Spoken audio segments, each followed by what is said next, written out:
இந்தாங்க. இது என்னன்னு உங்களுக்கு தெரியுதா? தெரியலையே. டிப்பர் வாசு நம்ம கிட்ட கட்டாயப்படுத்தி வாங்கின பத்திரம். அது எப்படி உன் கைக்கு வந்தது? அதான் மேஜிக்கு.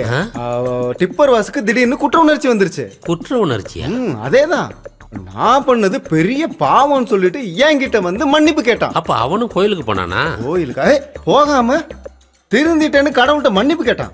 மனசுக்குள்ள குற்ற உணர்ச்சி இருக்கிறதுனாலதான் உங்க முதலாளியை பார்க்க முடியலன்னு என்ன கட்டி பிடிச்சு ஒரே அழுக.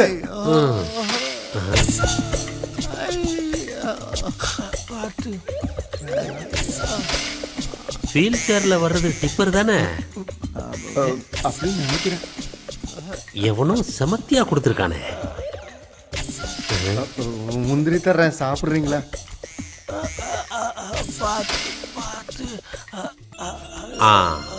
அப்போ குமார் இங்க வந்துட்டான் இல்ல?